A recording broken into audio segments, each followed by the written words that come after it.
This is Fiverr, where I'm gonna hire a 5-star freelancer to ghostwrite some tweets for me. And this is Joey, our top writer at the Birdhouse, who's generated a couple of billion impressions for our clients. And they're gonna compete against each other. Today, I'm gonna have them each write a few tweets for my personal account. We're actually gonna post them live and see which ones perform better. And we're gonna find out once and for all who comes out on top. A cheap Fiverr freelancer or a top agency writer. And if Joey loses, let's just say he might be a goner. It might be over if you lose. All right, so we're on Fiverr here.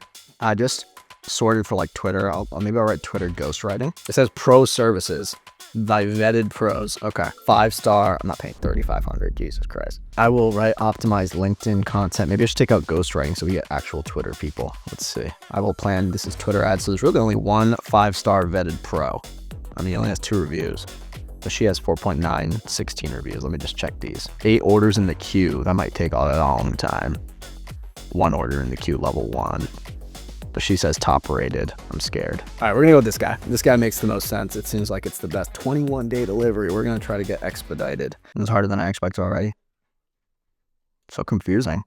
If I was on Fiverr, I would make it less confusing. Basic package, trial growth. I will manage your X account and Twitter. Single order. 21-day delivery, no revisions. What the fuck? I guess we'll just wait 3 weeks. I'm gonna have a haircut by then. This is gonna have to be like a fucking training arc for the YouTube video, like fast forwarding through 5 people. This is like harder than I expected. I will do organic Twitter marketing. Let me open a couple tabs here.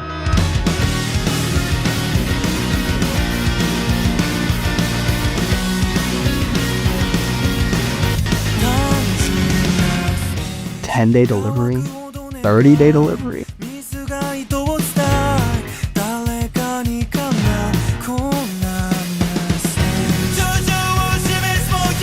I write 55 tweets for your brand or website. I mean, how do I pick which one's the best tweet out of 55? This guy's the 1-day delivery for $20. I mean, he is 4.8 stars and he's actually going to get it to me fast. All right, let's go with this guy. That's a lesson to you Fiverr guys. Like for tweets, having anything over like 7 days is ridiculous, but 1 day is the only reason I went with this guy, because some of you guys had like 30-day delivery, which is a bit too much. I mean, I can write a tweet in 10 seconds. So, preparing order. Let's go. Cha-ching. Order in the works. It'll be done by tomorrow morning. All right. This is sick. What if they're insane? What if they're so good? Now that we have someone off Fiverr, we're going to talk to Joey and run him through the details of the challenge. And we're also going to have him show you how he came to the conclusion of the tweets that he chose and a little bit of the thought process behind how we do things. You ready? Yes, sir. Let's do it. It might be over if you lose. I mean, I'm pretty sure you're going to blow them out of the water because you have like 30,000 tweets of data on what's going to work. We'll do like 3 tweets and we'll have like 1 day is them and then like 1 day is you. And then like just like compare and contrast. Yeah, I think I'm definitely just thinking through it. I'm going to split it up immediately into 3 categories. 1 tweet's going to be a rage bait tweet or soft rage bait. Second one's going to be some sort of educational listicle, and the third one is probably going to be some sort of opinion or trending topic. I think just take advantage of the pesto pillars. Yeah, for sure. I'm actually so scared of like putting someone else's tweets on my profile, to be honest. Like I'm afraid like this Fiverr person's going to ruin my life. I'm like actually really curious to see what the person's going to write. I have no idea what level like freelancers are these days, to be honest. It's been so long. When I was freelancing, I was ass. Like, yeah, me too. Gonna be like hashtag this, hashtag that. Yeah, that's what I'm afraid of. It's gonna be like a hashtag. Yeah, dude, they just don't know. All right, waiting for Joey and the Fiverr freelancer to write the tweets. We'll see you guys tomorrow to get the outcome. All right, gang, we gotta lock in. I'm pretty sure Marcos thinks he can replace me with some rando from Fiverr, but we ain't gonna let that happen. Because I'm Joey Ghost, and they don't call me that for nothing. No one really calls me that. But anyway, tweet 1. I know this guy is probably going to come in here with some one-liner platitudes, so I need at least 1 tweet to compete with that. So I want to do some kind of rage bait, but the reason I write soft rage bait in there is because rage bait is an art. You don't want to go like all the way to the wall and make people hate you, because that just kind of defeats the purpose of creating content in the first place. For tweet 2, I'm going to do a long form educational listicle. So the reason I say long form is because I have an idea. If I make the list good enough, it's going to cause people to click that show more button. And when that happens, it just tells the algorithm that people want to keep reading your post. And obviously the goal of a copywriter is to get the person from one line to the second line to the next line to the last line. That's where you hit them with your CTAs and do all that good stuff. So a long form educational listicle, they're going to get value from it. I think that's a good idea. And then the last one, I'm going to do a more personal educational style listicle. And the reason I'm going with these more structured posts is because people like structure. When they know what they're reading, they know what they're getting, and that gives you the best opportunity to really just deliver that. So let's hop over to Claude. I'm gonna kind of walk you through how I go about writing these tweets, and then we'll come back and jump into the editing. The absolute number one hack that I've used that completely took my ghostwriting to a new level was voice prompts. Gary Vee is on record saying that he will sit in the car and put in like a 20-minute prompt. So this was literally me talking into the prompt. I said, I want to write a tweet that rage baits the audience. Don't want to take it too far. I want them to internalize what he's saying and be like, man, he's right. And then, I say, I want the tweet to be about the algorithm because that's a pain point for a lot of content creators. So I think that will really like kind of tug at some heartstrings there. And then what I did is I gave it an idea. So this idea you see here is one that I just came up with. So it says, I hate to break it to you, but if you're posting 3 times a day and still not seeing any meaningful growth, it's not the algorithm, it's your taste. So people are going to be like, oh, bro, whoa, my taste. Then can you give me 5 different ideas that build or improve on this? So let's see what it gave us. Draft 1, everyone blames the algorithm, but the algorithm isn't broken. That's a good one because a lot of people will always complain about the algorithm being broken. And I think so that's pretty good. It gives you a hard truth. Something to note here is like you want to avoid these.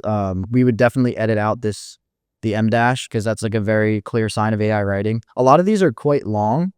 I think when you're rage baiting people, it's really good to keep it short and punchy. And sometimes the AI won't be able to give you something and what you actually wrote first might be better. So we might end up going with the one that I had. All right, the algorithm isn't suppressing you, your audience is. The reason I don't actually like this one as much because suppressing, it's not a very common word that people use. It's just not as good. You want the first line, obviously, to be really strong. This one, I actually like. The algorithm hates me, starting with a quote and be like, no, it doesn't. That's kind of fire. But I kind of actually like mine, to be honest. This is kind of fire. So I'm going to take this one. I'm going to jump over into the doc, and then I'm going to go through this same process for the other 2 tweets we talked about. And then I'll see you over there and we can edit them up. Claude and your ideas are great, but editing is really where you're going to get those results. So for this one, I ended up going with my original, and which is okay. I think this part right here definitely needs to go because still not seeing any meaningful growth. It's just like that can be said in less words. So instead of still not seeing any meaningful growth, I think we're going to change it to still not growing. How about that? That's a lot better. ... You know what? I'm turning this into a one-liner because like I said, I know the Fiverr guy is going to come at me with some platitudes. So this is our perfect example to do this. So here we go. The algorithm isn't your problem.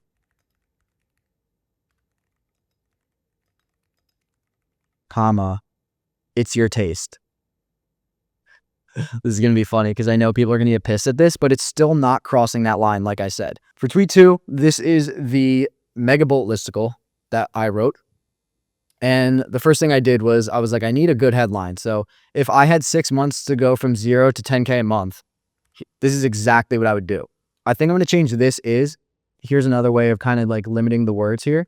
I'm just going to go here's exactly what I'd do. And then it gave me a long list and I'm just going to go through and kind of take out the ones that don't really make sense or I don't like. So here, pick one platform and go all in. I like that. Study the top 20 accounts in my niche every morning. We can definitely take out every morning.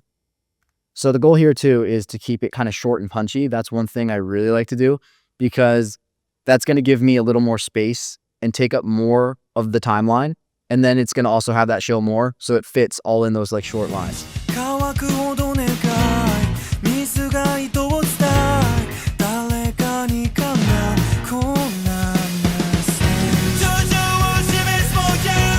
Take out that. You're seeing I'm just like kind of shorting this, making it more punchy, like keeping just the value. Stay consistent. Don't need all that. That's good. Usually I might consider doing a closing line, but for the next one, we'll do that. So 7 things I learned as a CEO that they didn't teach me in business school. This is the personal educational listicle that I'm going to do.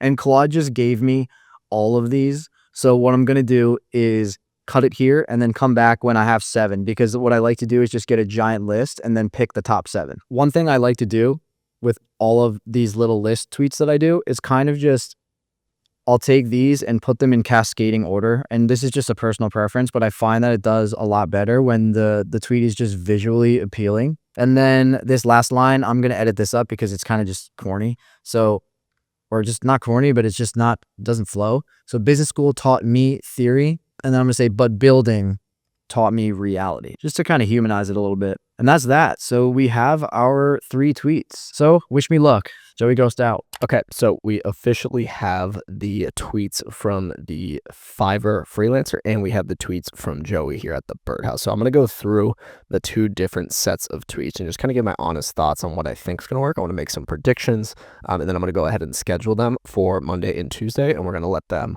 ride, compete, and see which ones perform the best.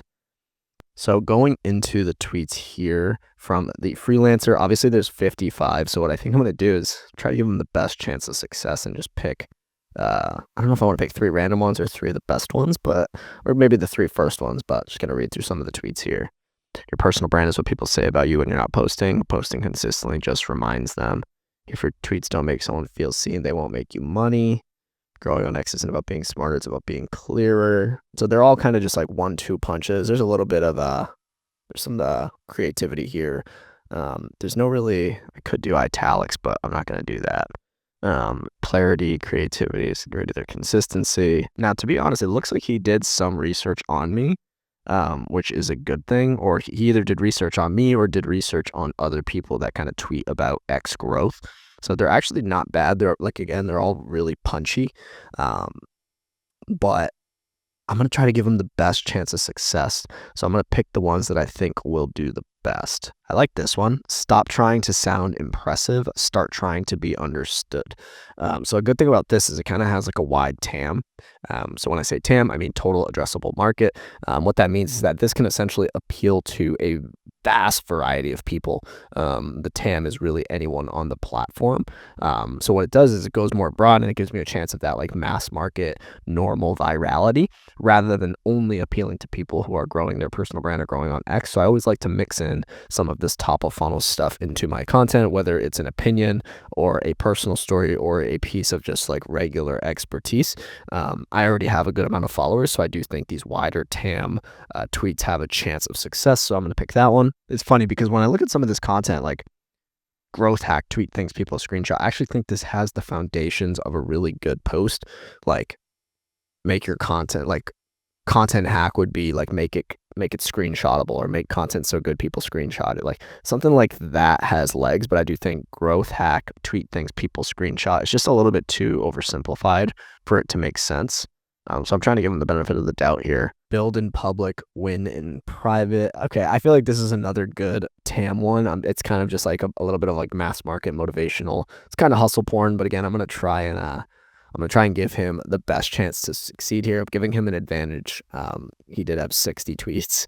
So we got 5 bonus high engagement. So I feel like I have to pick one of these 5 bonus high engagement tweets. I'm going to try this one. If you feel like you're tweeting into the void, it's not the algorithm, it's your positioning. I kind of like that. It kind of aligns with what I think. So, all right. So I got our 3 from the Fiverr freelancer. Let me know if you guys would have picked differently. I feel like, again, I'm giving him the best chance of success here. Okay, now I'm going to go into Joey's tweets. So Joey only wrote 3, so I'm going to be using all 3. I hate to break it to you, but if you're posting 3 times a day and still not growing, the algorithm isn't your problem. It's your taste. Oh, that's such a banger. I totally agree. Like taste is something that I think is so hard to replace these days. AI just can't really do what taste does. Like I think once the thing has been commoditized by AI, which is kind of where we're at with writing, taste is really all that's left. So, I mean, you guys are seeing me sift through 60 tweets, which I'd presume are probably AI assisted or AI generated. My taste is what picked those 3. So I just totally agree with this. And here we go. We're mixing in some other formats. We've got 2 listicles, 1 bulleted, 1 numbered. If I had 6 months to go from 0 to 10K a month, here's exactly what I do. He's definitely giving himself the best chance to succeed here with the top of funnel angle. Joey knows me, so he knows a lot of this brand. So if you guys have been on this channel for a while, you know I talk about a lot of this stuff, like the pesto pillars, posting 3 times a day, all this stuff. So I know I agree with it. Another thing I learned as a CEO that they didn't teach me in business school: hire, slow, fire, fast, consistency is greater than perfection. Yeah, these are all bangers. So my predictions are that Joey's going to win, but I do think there is a long shot chance. It's kind of like a fight, right? There's a puncher's chance. And one thing I've learned about virality is that you never really expect the content that it's going to come from. So there is always going to be a puncher's chance here, no matter how big of an advantage I think Joey has from already knowing me and my audience and knowing what formats are going to crush. But I do think that I gave the freelancer a little bit of an advantage by using my taste, picking out 3 that I think could crush, going a little bit more top of funnel with my choices. So I'm super, super excited to see which ones crush.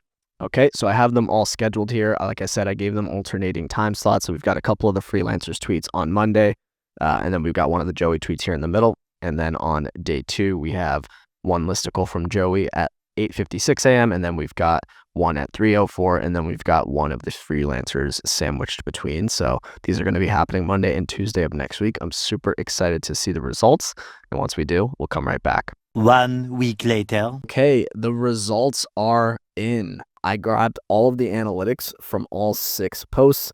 I sorted them by all of the different statistics that we're looking for, and I put them on a side-by-side comparison. As a whole, as you're going to see, there was a huge difference in their performance.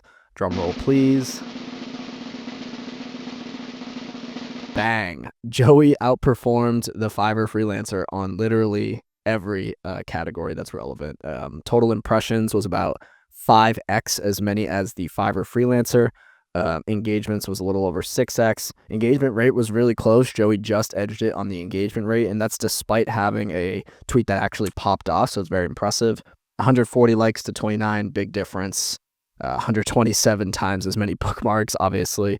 The big post had a big difference. This one also had 6 bookmarks, and about 4x as many profile clicks. So just some final thoughts on this. I think the reason that Joey outperformed, obviously the experience, but just knowing kind of what works on the platform. It's all about the viral frameworks, right? Joey knew that these hooks with these long form listicles were going to work. He's just been doing it for so long. He has thousands and thousands and thousands of tweets under his belt. So it's not to say that the Fiverr freelancer was bad, just unexperienced compared to Joey. So again, I'm not surprised. I think it's a really small sample size. I did give the freelancer the benefit of the doubt by picking out the best tweets that I saw from his big bundle. But this just shows that like effort goes a long way, but also just having the winning frameworks goes a long way. And at the end of the day, the viral frameworks, that's kind of the stuff that's proprietary to our agency, right? That's the stuff that we spend so much time understanding and figuring out so that we can create these templates like the one in our low ticket products and the ones that we talk about in our free newsletter, etc. And being able to essentially plug any niche into those frameworks, right? So for me, teaching people how to grow on X, teaching people how to start a business on X, or 7 things I learned as a CEO. This is really just plugging my expertise into a framework that has already worked for another client. So we've probably done 7 things I learned as a blank for another client, and the list of 7 was completely different based on their individual niche, right? If it's a fitness coach, it's 7 things I learned as a personal trainer, and then it's just 7 things, right? So being able to take those frameworks and plug them into my industry is what ultimately made the difference here. And you're more than welcome to take the frameworks that I used here, export them, put them into your niche, and try it out. And I guarantee you will also get an improvement in your results compared to the normal tweets that you can make. As always, you guys can check out the link in the description. We have a 44-page playbook that I just created for X. It has tons of examples. It has tweet templates like we just talked about. It has XYZ, how to set up your profile, how to monetize, and how to scale. So make sure you grab that in the link in the description. If you just put your email in, we'll get that sent over to you immediately. As always, guys, I appreciate you for watching. I have another video that shows how to go from 0 to 10K followers on Twitter in 90 days. Make sure to check out that video. And if you got value from this, I hope you subscribe, like it, leave a comment. As always, hope this helps. Cheers.